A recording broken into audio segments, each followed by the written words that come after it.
This is my 1975 XS650. I haven't really had an old school Yamaha in a long time.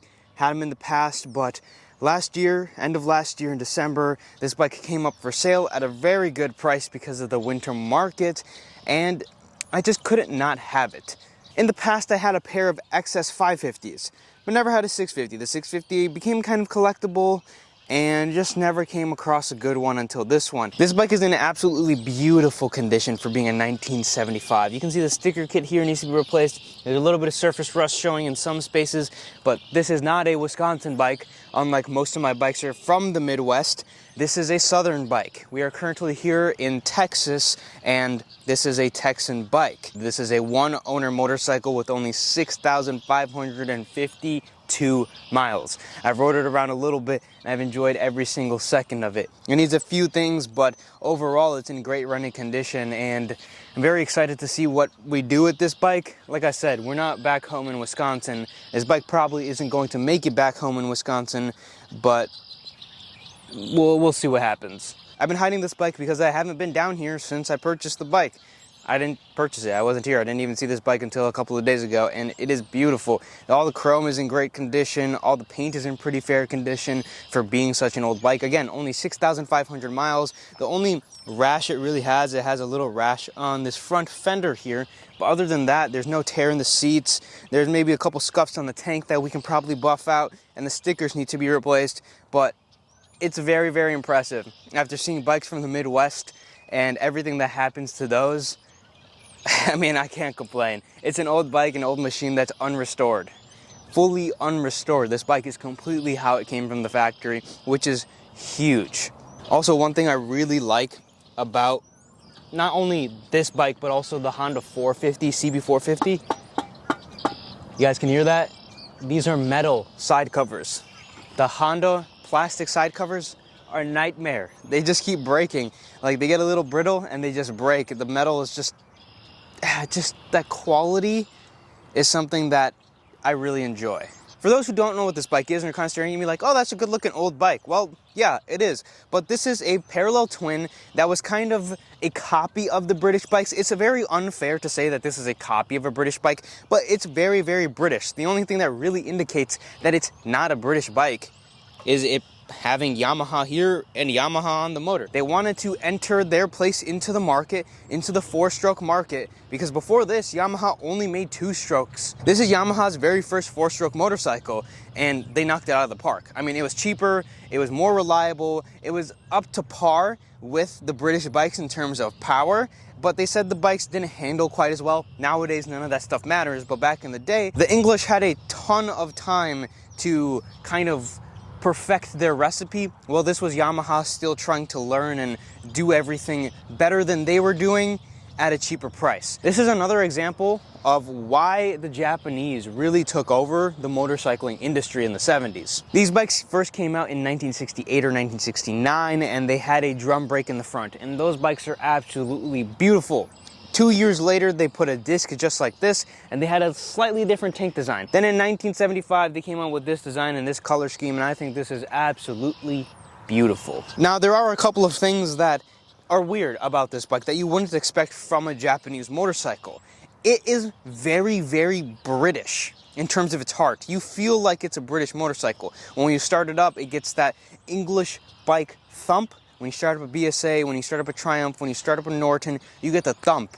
And this has that thump. It's a very raw bike. If I start the bike up and give it a few revs, it's going to want to jump all over the place. The whole bike is going to be shaking just like an English bike would. The Japanese bikes were very refined. They were very smooth, especially the Hondas. When you look at the CBs, the CB750, the 550, 450, they are very, very smooth machines. Even the parallel twin is a very smooth riding machine, and nothing quite like the English bikes, which is why they kind of took over. But this was like a better copy of the English, a better version of the English that was reliable and cheaper. And at that time, that was kind of the name of the game. If you can make a bike that was more reliable and at a cheaper price, people are going to want to ride it. For a classic, she moves. Now let me start it up for you guys so you can hear it, but also see this bike is going to want to jump all over the place.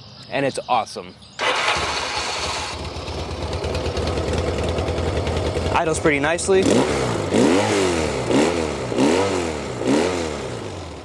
see everything shaking. Everything in the bike is moving. When you have this bike on even surface, right now we're on gravel and it's kind of dug itself in, the bike literally pushes itself backwards. I'll show you when we park it in the garage. Unlike the beginning of this video, this bike was not a barn find. It was parked inside the guy's living room, literally in his living room under like a carpet or a towel. Yeah, and you can really see that it was cared for. And I think it's a beautiful old machine that is starting to have its day. I know there's a huge XS650 collector group out there, and rightfully so, because it is a truly beautiful machine from back in the day. The Honda CBs have kind of inflated like crazy. You can still pick them up, but everyone is obsessed with the old CB750, and there's a lot of other bikes out there. I own 3 CB750s, but there's a lot of other bikes out there, and having a little bit of a different flavor in the garage is something that I'm really going to enjoy. Have some of the old British bikes, but don't really have an old Yamaha. Like I said, we used to have them. I kind of grew up around the 550s. My dad bought the 550s when maybe I was 5 or 6 years old, and he's always had them. I remember sitting on the back seat of the 550s, getting rides around the neighborhood and whatnot, and honestly, that's kind of like embedded in my brain. Like, that's why I love this bike so much, because it reminds me of those bikes. Those bikes were maroon and had this gold as well and had the same tank style. Like, the decals were exactly the same, if not exactly the same. Those were 74s, this is 75, so they're very, very similar. And this is just like the better version of those bikes, the more collectible version of those bikes, if you may. But I just enjoy it because of what it is, what it represents, and what it reminds me of. I really like it. I really, really, really like this bike. One of my favorite parts about the bike, other than the motor and everything, I really like the seat design. Honda has very plain and boring seat designs, while this seat kind of has its own curvature to it, like an old British bike would. I really enjoy that. Just the small details in the bike, like the covers on the top of the head, the chrome. Chrome just looks so good when done right, and obviously this is an old bike, it's going to be done right. I always say you can either buy a retro classic, or you can just go out and buy a classic and really live the life.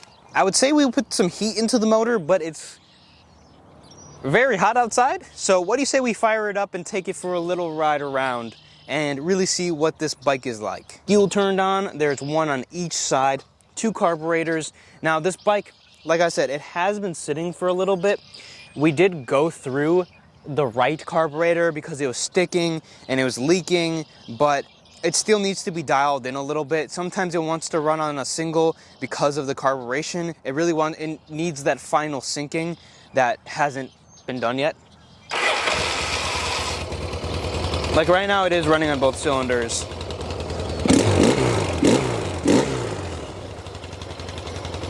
Sounds really good.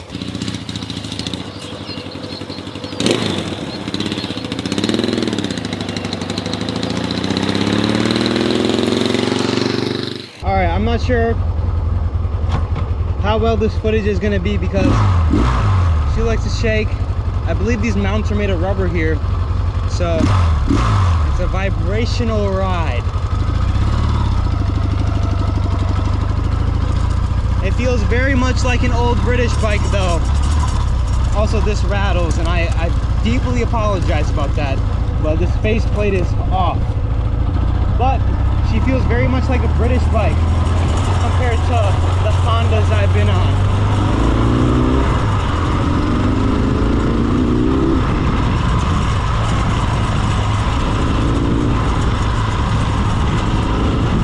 It feels more like, I've never been on a Triumph yet, but it feels more like the BSA that we own than anything I've experienced so far. It's very, very English, and I can see why when it came out, people kind of thought it was a copy of the Bonneville.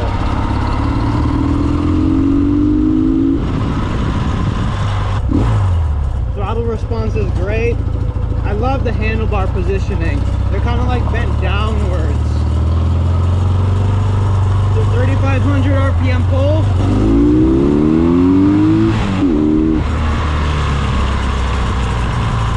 Yeah, it's fast. It's got a lot of power. It's got enough power, that's for sure.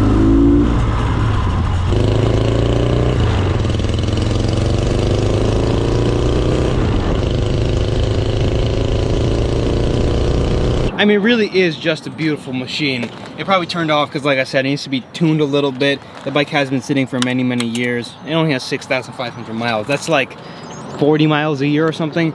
The bike's nearly 50 years old. 49-year-old motorcycle, and it still looks like it does being unrestored, is absolutely crazy to me. If you guys do enjoy the Yamaha XS650, if you guys enjoyed this video, want to see more about the bike, make sure to subscribe, leave your comments down in the comment section down below. I'm thrilled to have another Yamaha in the collection. We have a couple of Viragos, but Viragos are later models. Viragos are from the 80s.